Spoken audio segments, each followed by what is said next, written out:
우리는 오늘부터 이제 창세기의 말씀을 배워 나가려고 합니다. 창세기는 누가 썼을까요? 모세가 이 창세기의 말씀을 썼습니다. 이 모세는 창세기뿐만 아니라 모세오경이라고 해서 창세기, 출애굽기, 레위기, 민수기, 신명기를 썼습니다. 이것을 모세오경이라고 말하는데 이 성경에 또 구약 성경의 모든 기초를 이루는 말씀이 바로 이 모세오경입니다. 이 말씀을 토대로 역사서인 여호수아서부터 에스더까지 12권 있고요. 그리고 시가서로서 욥기에서부터 아가서까지 5권의 책이 있고요. 그리고 예언서의 말씀으로 이제 이사야에서 말라기까지 17권의 책으로 이제 구성이 되었습니다. 그래서 이스라엘 나라에서 이 모세오경은 가장 중요한 책입니다. 그러면 왜 이 모세오경이 이스라엘 나라 사람들에게 가장 중요할까요?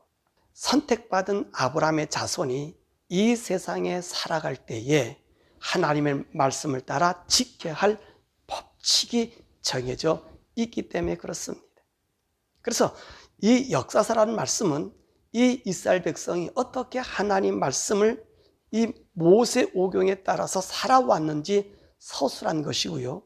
이 시가서는요, 이들의 영적인 이 교통을 통해서 하나님과 교통하면서 찬송과 시로 지어진 책이고요. 이 선지서는 이 하나님 말씀을 따라 살 때 어떻게 살아야 하며 이들의 과거와 현재와 미래에 대한 이들의 실수와 이들을 다루시는 하나님의 말씀, 그리고 징벌, 그리고 회복을 나타내주고 있는 것입니다. 그러므로 이 모세오경은요, 이스라엘 백성에 있어서 가장 중요한 책입니다. 그럼 이 모세오경은 어떻게 전개되고 있을까요? 이 창세기에서 출애굽기, 레위기, 민수기, 신명기 이렇게 진행되고 있습니다.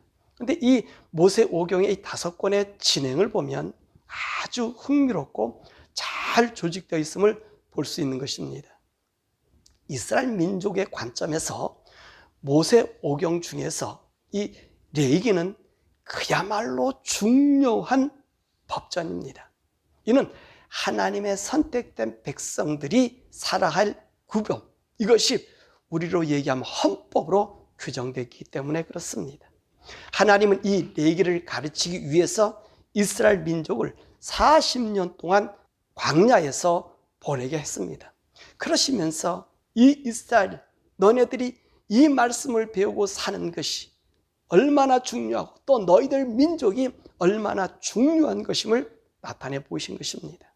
그래서 이 모세오경의 구성을 보면 이 창세기는 하나님께서 이 천지를 창조하시고 아브라함을 선택해서 그 족속이 어떻게 번성하고 이들이 어떻게 애굽으로 가게 되었는지와 또 출애굽기는 이 이스라엘 백성의 해방과 하나님의 출현으로 성막을 짓게 하여 하나님과의 관계를 설정하게 했고요.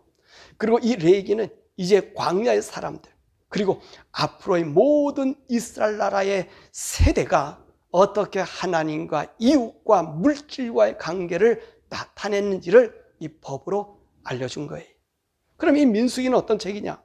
이들이 이 하나님의 법을 지키면서 광야에 살 때 하나님께서 이들을 어떻게 돌보심이 있었는지를 보여주고요. 이 신명기는 이 모세의 고별 설교로서 이 하나님의 선택받은 이스라엘 백성이 이 40년 동안 광야 생활을 하면서 하나님이 그들을 어떻게 인도해 줬는지, 그리고 앞으로 이 인도하심이 새로운 땅 가나안 땅에서 어떤 일을 이루고 나가야 할 것임을 알려준 것입니다. 그러면 우리는 이 창세기의 저자에 대한 의문점을 좀 가져볼 필요가 있어요. 하나님께서 이 창세기를 모세보다는 아브라함으로 하면 더 좋지 않았을까 하는 의문은 여러분 가져보지 않았습니까? 여러분 아마 믿음이 좋으셔서 그런 의문을 안 가져보셨을 거예요. 저는 이 의문을 가졌기 때문에 물어봤고 오늘 그 말씀을 여러분들에게 전달해 주는 거예요.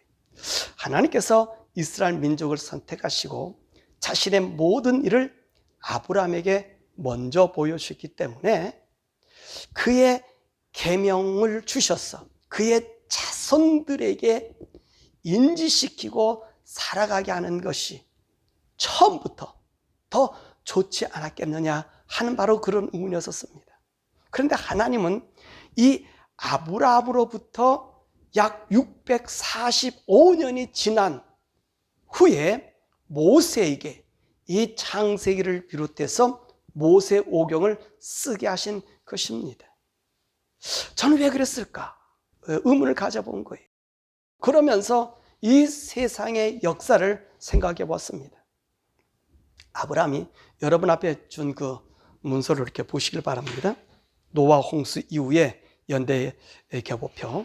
거기서 이제 아브라함을 찾아보시면은 어딘지를 알 수 있을 거예요. 자, 아브라함이 하나님의 부름을 받고 가나안 땅으로 들어온 때가 아브라함의 나이 몇 살 때라 그랬어요? 75세 때라 그랬습니다. 이때는 아담이 범죄로 인하여 이 땅에는 죄가 간영해서 하나님께서 초기 인류를 물로 심판하셨습니다. 이때 이 땅에 있는 모든 인생들과 호흡이 있는 육지의 생물들을 다 죽이셨지요. 그래서 노아 방주 안에 있는 생물들 중 정결한 짐승 암수 7씩과 불결한 짐승 암수 2씩만을 제외하고는 다 멸절시켜 버립니다.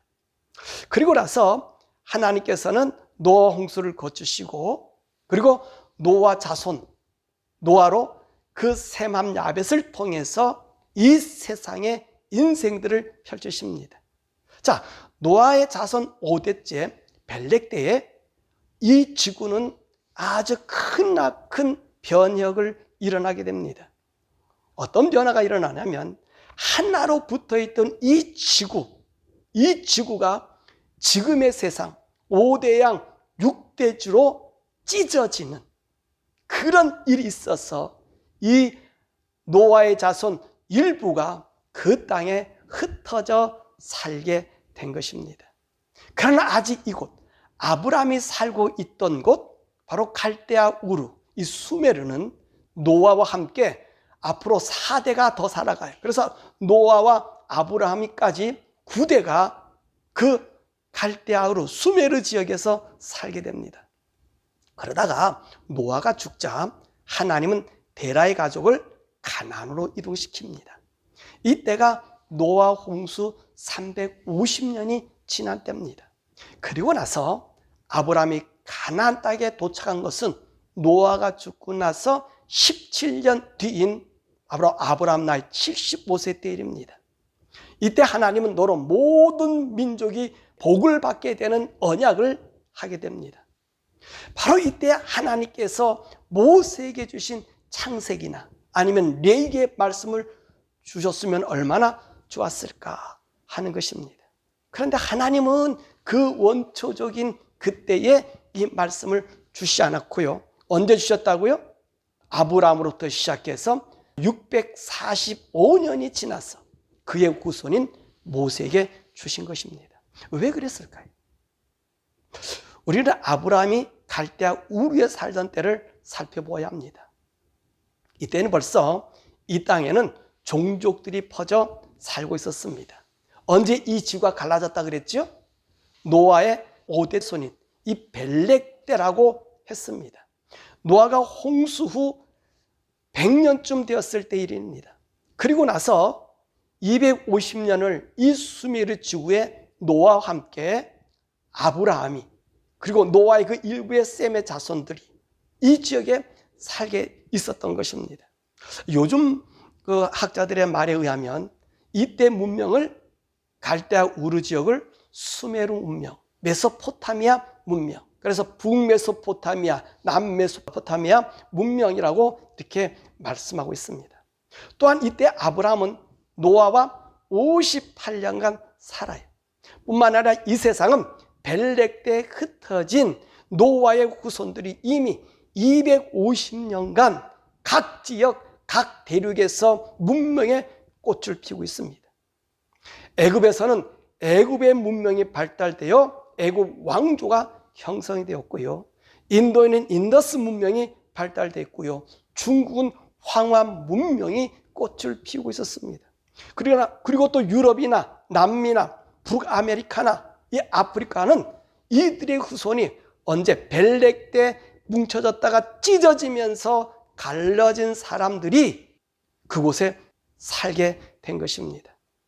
그런데 왜 하나님은 아브라함의 이 창세기나 레위기 말씀을 언약하게 주셨으면 정말로 이때 더 확실하게 남지 않았겠느냐 하는 것이죠. 또 그런 의문도 들어요. 퍼지기 전에. 그죠? 또 퍼졌다 해도 그 문명에서 우리는 하나님이 이렇게 언약을 주었으니 난 이 언약을 붙잡고 살아간다 라고 할 수 있어요. 그런데 말입니다. 아브라함 당시는 오늘과 같은 문자가 발달되어 있지 않았습니다. 이들은 자신들의 말은 있어도 문자를 가지고 있지 않았어요. 그래서 이들의 의사표시나 뭔가를 남기고 싶을 때는 진흙이나 돌에다가 자신의 의사와 자신의 역사를 그림의 형태로 표현한 것입니다. 이런 그림 형태의 글자를 메소포타미아에서는 수메르 문자, 서령 문자, 쐐기 문자라고 하고요. 이집트에서는 상형 문자, 좀 발달돼서 신관 문자, 민중 문자가 되어진 것입니다. 그리고 중국에서는 어떤 문자가 있었느냐? 바로 갑골 문자라고 해서 한문의 기원이 바로 이 갑골 문자인 거예요. 이뿐만 아니라 북미 지역이나 남미 지역이나 아프리카 등지에서는 지금도 그리는 형태로 자신들의 문자를 남겨놓은 곳이 많이 있습니다. 바로 이 시기가 아브라함이 살고 있던 시기예요. 이때 하나님께서 아브라함에게 이 창세기나 레위기로 말씀해 주셨다면 어떻게 되겠습니까? 아마도 이 계명을 써놓을 수 있는 곳이나 이 계명을 간직하여 전수한다는 것은 참으로 어려울 것입니다. 또한 이 글을 자손들에게 가르쳐 알려주고 간직하는 것도 쉽지만은 않을 것입니다. 더욱이 하나님은 아브라함에게 창세기 15장에 내 자손이 이제 애굽에서 400년간 종살이 하게 될 것이라고 말씀하셨습니다. 그러면 이들은 이 아브라함에게 주신 이 말씀, 창세기 말씀이나 이 레위기 말씀을 어떻게 간직할 수가 없다는 거예요. 또 간직한들 400년이 지난 이후에 종살이하고 난 이후들이 와서 그 글을 해석하기 또한 쉽지 않을 것입니다. 그래서 하나님께서는 아브라함에게는 창세기나 하나님 법인 레위기를 주시지 않았던 것입니다. 이것이 하나님의 지혜로우심, 인간의 세상을 주관하시는 창조주 하나님이심을 보이시는 것입니다. 그래서 645년이 지난 이때 인간들이 문자가 발달되고 글로써 문서를 남겨도 이를 간직할 수 있게 될 바로 그때 하나님께서는 이 창세기와 레위기의 말씀을 주십니다. 더욱이 아브라함 때는 가나안은 하나님의 약속으로 주시겠다고 하셨지만 실질적으로 이 가나안 땅을 주인의 행사를 하지 못하고 있었을 때였습니다. 그러나 645년이 지나서 이집트에서 노예에서 해방시키시고 그 뒤 40년 뒤인 685년에는 이 가나안 땅이 명실상부한 이스라엘 민족의 땅이 됩니다. 이것이 하나님의 지혜예요. 하나님께서 그의 조상 아브라함에게 약속한 일들을 성취하심을 보여주심과 아울러 그분이 창조주 하나님이심을 나타내신 것입니다. 그로 인해서 이스라엘 백성은 하나님은 자신의 하나님, 자신들의 신, 창조주 하나님을 온전히 믿게 할 수 있었던 것이고요. 이 세상을 향해서는 하나님께서 그 하나님심을 드러낸 것이에요. 그래서 하나님은요, 이 아브라함에게 이 창세기나 레위기를 써서 간직하게 하지 아니하시고 645년이 지난 모세에게 이 모든 말씀을 주셨어. 이 말씀을 통해서 이스라엘 민족이 한 국가와 민족과 하나님의 복음을 전하는 민족으로 만들어 놓은 것입니다. 그럼 이 창세기는 어떤 책입니까? 이 책은요, 기원의 책입니다. 하나님의 존재를 나타낸 책이고요, 우주의 기원, 인류의 기원, 죄의 기원, 그리고 메시아의 기원, 민족의 기원, 그리고 멸망과 회복의 기원을 나타내고 있는 책입니다. 또한 이 창세기는요, 하나님이 창조주이심을 선포하는 책이고요, 창세기는 하나님이 주인이심을 선포하는 책이에요. 또한 창세기는요, 인류 역사의 유일한 산 기록물입니다. 또한 창세기는 모든 생물의 근원을 알려줍니다. 그러므로 창세기는 온 우주의 탄생뿐만 아니라 그 역사를 알려주는 하나님의 계시의 말씀인 것입니다. 그러면 우리 창세기 1장에 대해서 살펴보도록 하겠습니다. 창세기는 언제부터 시간을 기록하고 있을 것입니까? 보면 1절에 말씀하고 있습니다. 태초에라고 말씀하고 있습니다. 이 태초부터의 시간과 사건을 우리에게 알려주는 책입니다. 그럼 이 태초는 언제부터일까요? 우리는 성경에요, 태초란 말이 두 군데 성경에 나옵니다. 오늘 창세기 1장 1절에 태초란 말씀이 나오고요, 요한복음 1장 1절에 또 태초란 말씀이 나오고 있습니다. 이 창세기 1장의 태초는 이 지구의 생성과 함께 이 우주의 시작을 말씀하고 있습니다. 그러나 요한복음 1장 1절의 태초는 이 우주의 시작 전인 태초로서 하나님이 선지하신 그 태초, 영원 세계의 시작인 그 태초를 말씀하고 있는 것입니다. 그러므로 요한복음 1장 1절의 태초는 창세기 1장 1절의 태초보다 더 먼저 있는 최초의 태초란 말씀인 것입니다. 자, 이 하나님이 선지한 영원한 태초, 그 바깥 이 세계, 이 최초의 이 태초, 이 우주의 태초는 어떤 모습이었을까? 그 말씀이 2절에 해주고 있습니다. 뭐라고 말씀했습니까?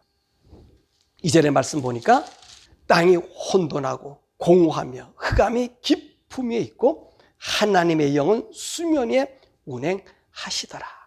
모든 것이 뒤죽박죽된 혼돈의 시대, 무질서의 시대, 형체가 없는 유기체 상태, 바로 그런 것이었습니다. 그런 곳에 무엇이 있어요? 혼돈과 무질서와 흑암만이 있는 이 공간이었습니다. 하나님은 그곳에 새로운 세계와 우주의 질서를 잡아 오늘의 무한한 우주의 세계를 여신 것입니다. 그것이 바로 우리 하나님의 6일 창조인 것입니다. 어떤 분은 하나님의 6일 창조를 믿지 않고 오늘 성경에서 표기한 하루를 오랜 시간의 하루로 말을 합니다. 그것은 잘못된 것입니다. 그 옛날 하루가 수천 년, 수만 년, 수억 년 될 수 있다라고 얘기해요. 그래서 많은 분들이 이 하루에 대해서 이 하루다라고 우기지 못해요. 주장하지 못해요. 왜 그러냐면 이 진화론자나 이런 과학자들이 이 지구가 지금 135억 년이라고 그러잖아요. 우주가 135억 년 되니까 성경의 하루라고 얘기한 이 말이 틀릴 것 같으니까, 그래서 그들을 이해시키고 그들과 융화하겠다고 그런 말을 하는 거예요. 그런데 말입니다, 오늘 하나님은 이 태초의 하루가 하루인 것을 강조하십니다. 하나님은 하루가 하루지, 하루가 수천 년, 수억 년, 수만 년이 아니라는 거예요. 하루라는 거예요. 그것을 주님은 어떻게 표현하고 있습니까? 저녁이 되며 아침이 되니 이는 첫째 날이라, 또는 이는 둘째 날이라, 이는 셋째 날이라, 이렇게 일곱째 날을 말씀하고 계신 것입니다. 그래서 온 우주는 하나님이 하루하루를 그 일일로 말씀하고 계신 것입니다. 그래서 오늘의 하루는 태초 이 우주를 만드실 때 하나님이 이 지구, 이 우주에 오신 하루와 동일한 하루입니다. 그러므로 수억 년이 됐다라고 얘기하는 이 창조론적 진화론자들의 이야기는 거짓이, 그러니까 사단이 진화론자들과 짝짝꿍하게 만든 타협입니다. 그래서 우리 성도는 일일 창조를 믿어야 하는 거예요. 자, 하나님의 창조는 두 가지를 병행합니다. 말씀으로 창조하심과 손으로 만드셔서 창조하심을 말씀하고 있어요. 자, 일반적인 물질들은 말씀으로 창조하십니다. 그래서 하늘의 궁창이나 해와 달과 별이나 바다나 땅, 그리고 흙 속에서 나는 채소, 식물, 과일 등은 말씀으로 창조하십니다. 그러나 사람을 비롯해서 새와 짐승, 이 생물들은 흙으로 하나님께서 다시 만드시는 것입니다. 그래서 하나님의 창조의 사역은 말씀으로 명령으로 이루어진 것과 그분이 손으로 만드심이 병행되었음을 알 수 있는 것입니다. 그러면 하나님은 어떻게 창조를 하셨을까요? 첫째 날입니다. 2절에서 5절의 말씀이 빛을 창조했어요. 하나님이 3절에서 5절이죠. 빛을 창조하셨어요. 왜 빛을 창조했을까요? 모든 질서를 잡기 위함입니다. 이 지구, 태초, 영원 세계에 지난 이 우주, 공간의 이 세계는 어떤 세계라 그랬습니까? 무질서와 흑암과 어둠만이 있는 이곳에 하나님께서는 빛을 창조하심으로 빛과 어둠으로 분리한 첫 번째 창조를 하십니다. 둘째 날의 창조입니다. 6절과 8절의 말씀입니다. 빛을 만들고 난 후 혼돈과 공허한 곳에 하나님은 분리의 역사를 만들어요. 하늘이라는 궁창을 만듭니다. 이 하늘은요, 우리 지구의 하늘이 있고요, 우주의 하늘이 있습니다. 이 지구의 하늘을 대기권, 성층권, 열권, 외기권, 그래서 이 지구의 하늘을 약 한 10,000km까지 이 지구의 하늘이라고 얘기합니다. 그리고 이 우주의 하늘은 지구의 하늘을 떠난 모든 별들의 하늘을 말씀하고 있는 거예요.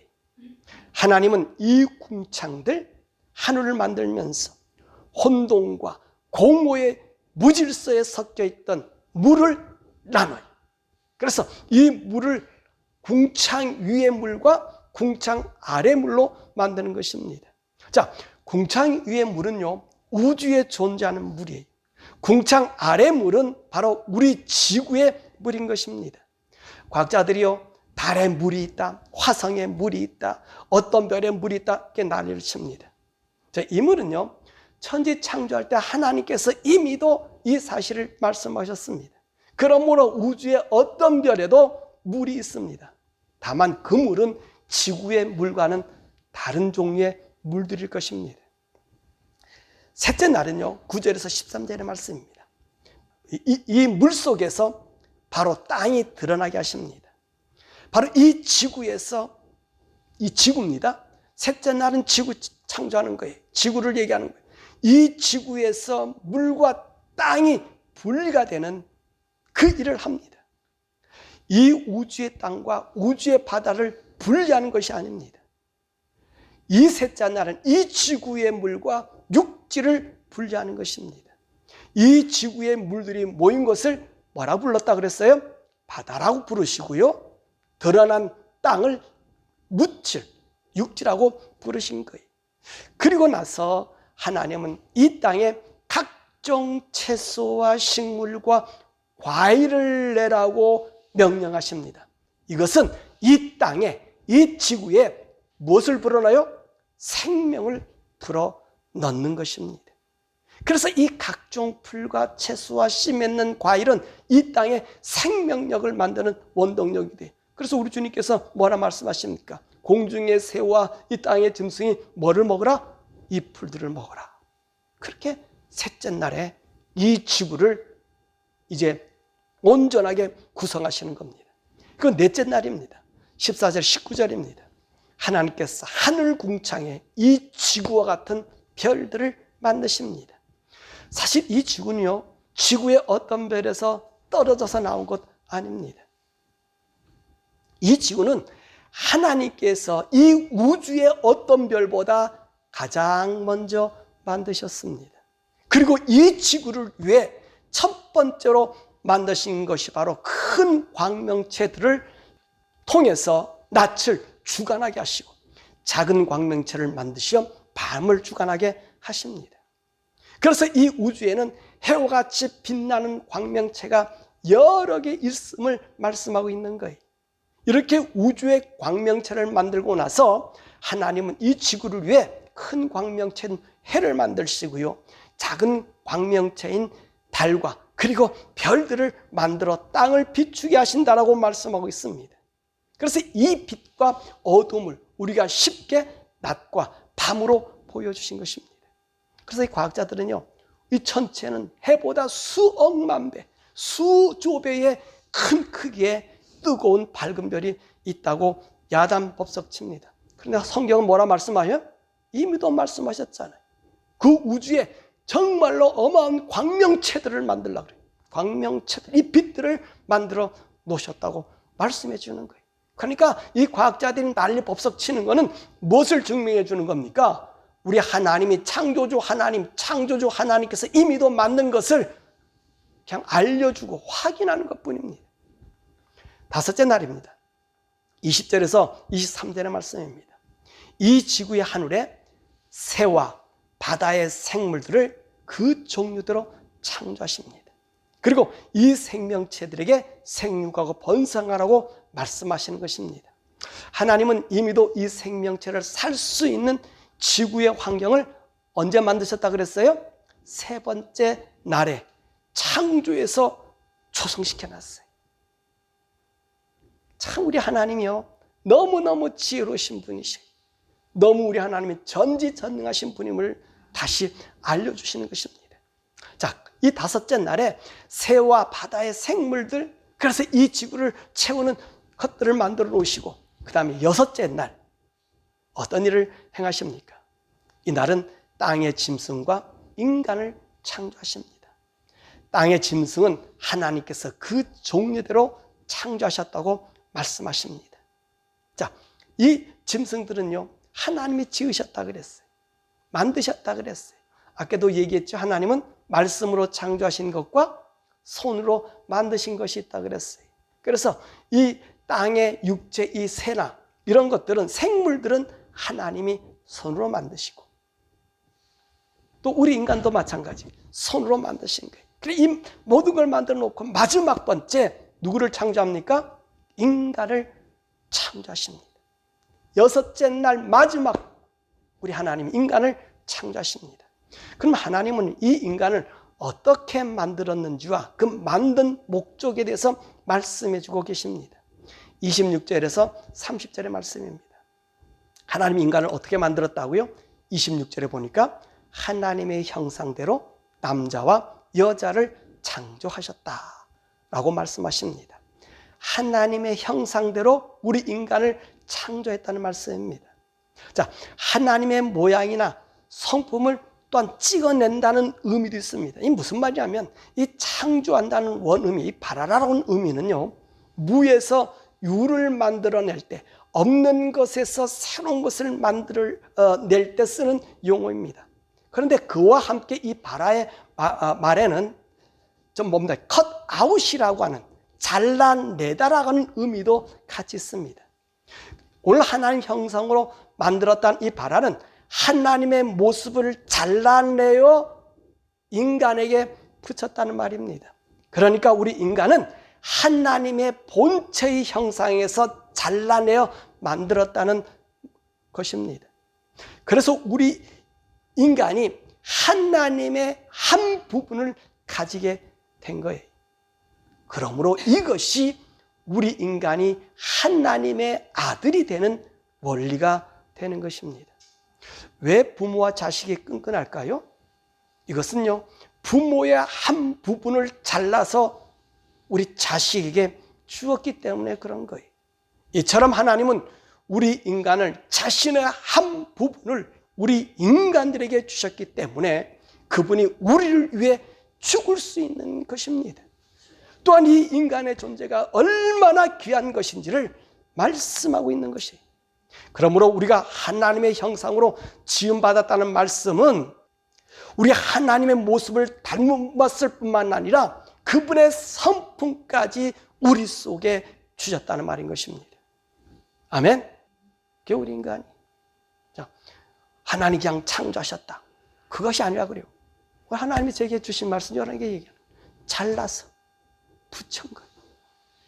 우리가 우리 형상을 만들자. 하나님의 형상을 잘라서 우리에게 주었다는 거예요. 아멘? 그럼 왜 하나님이 인간을 창조했을까요? 28절과 3절에 말씀하고 있습니다. 인간을 하나님께서 창조한 모든 것을 통치하고 다스리게 한 것입니다. 하나님 인간에게 이 모든 창조물을 주시고자 계획했다는 것입니다. 사실 이 계획을 위해서 하나님은 우리를 그분의 형상으로 지었습니다. 하나님의 모습을 가진 인간, 이 인간을 하나님은 자신의 아들로 삼으신 것입니다. 그래서 성경에서요, 우리 인간을 향하여 뭐라 말하고 있습니까? 내가 오늘날 너를 낳았다. 물론 이 말씀은 예수님을 두고 한 말씀이지만 사실 이 말씀은 바로 우리 인간을 위해 예수님을 보내주셨어. 다시 하나님의 형상을 회복시키는 의미도 있는 것입니다. 우리는 계시록에서 내 생물과 천상의 천사들과 그리고 장로들이 그 인간을 구원하시고 또 천국으로 데려오시게 하신 그 예수님의 구원을 찬양하는 모습을 우리가 보지 않습니까? 왜 그렇게 하죠? 하나는 하나님이 자신의 아들인 인간을 구원하시는 지혜가 뛰어남으로 경배 찬양하는 것이고요. 다른 하나는 이 천국의 상속자들이 입성하기 때문에 그런 것입니다. 그래서 이 하나님께서는 자신의 아들을 찾아오시는 그 모습에 영광과 찬송과 존귀를 천상에 있는 천사들과 내생물들과 장로들이 경배하는 거예요. 그러니 오늘 인간의 존재 가치는 얼마나 존귀하고 귀한 가치인 것입니다. 또한 이 땅과 우주를 왜 만들었을까요? 이것은 바로 우리 인간을 영원한 왕으로 만들기 위함이었습니다. 그래서 하나님의 나라, 천국의 새 예루살렘 성에 들어가는 사람들 보고 무엇라고 불렀다고 했죠?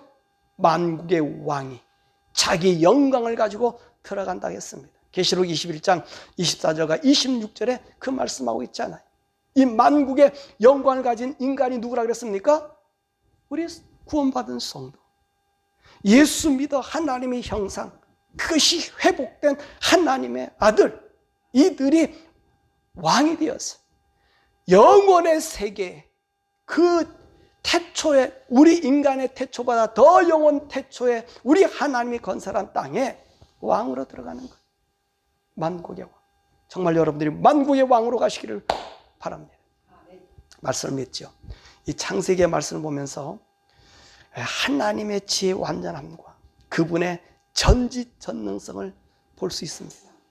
창세기를 우리에게 전해줄 저자를 선별하여 기록하여 그분의 뜻이 어그러짐 없게 그분이 하셨습니다. 그런데 여기서 한 가지 의문점이 또 있습니다. 하나님께서 아브라함을 부르셨을 때 하나님이 이 창조의 비밀과 노아 홍수로 멸망당한 사람들에 대해서 모르게 하셨을까 하는 것입니다. 아닐 것입니다. 아브라함은 누구보다도 이 하나님 말씀을 알았을 거예요. 왜냐하면 아브라함이 이 노아와 함께 58년간 살다가 노아가 죽자 하나님은 아브라함을 부르셔서 그 아브라함의 하나님으로서 그 자손을 통하여 하나님의 창조의 원리, 그분의 뜻을 인간에게 주실 통로로 만드신 것입니다. 아브라함 이 하나님 말씀을 그들은 누구에게 들었을까요? 홍수 이전의 세계의 이야기를 누구에게 들었을까요? 노아에게 들었잖아요. 노아에게 들은 그 말씀을 간직하고, 그리고 하나님이 그를 부르셨잖아요. 노아가 죽던 해 하나님이 그를 부르셨잖아요.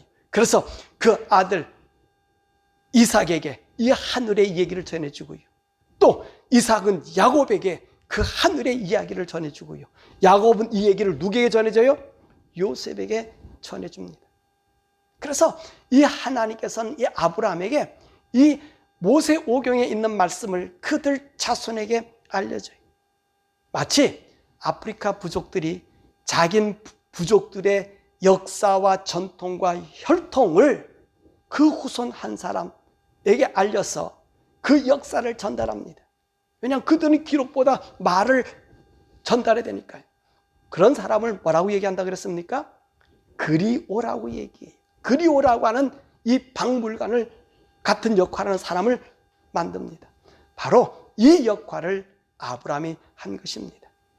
이런 하나님의 말씀을 들은 이 이스라엘 사람들이 그 하나님이 우리에게 주신 말씀을 전설처럼 그들은 들으면서 그 하나님의 때를 기다린 것입니다. 그리고 이 모세를 통해서 비로소 완전한 문자를 갖췄을 때 책으로 기록하여 남기게 한 것입니다. 이것이 하나님의 지혜 부요함입니다.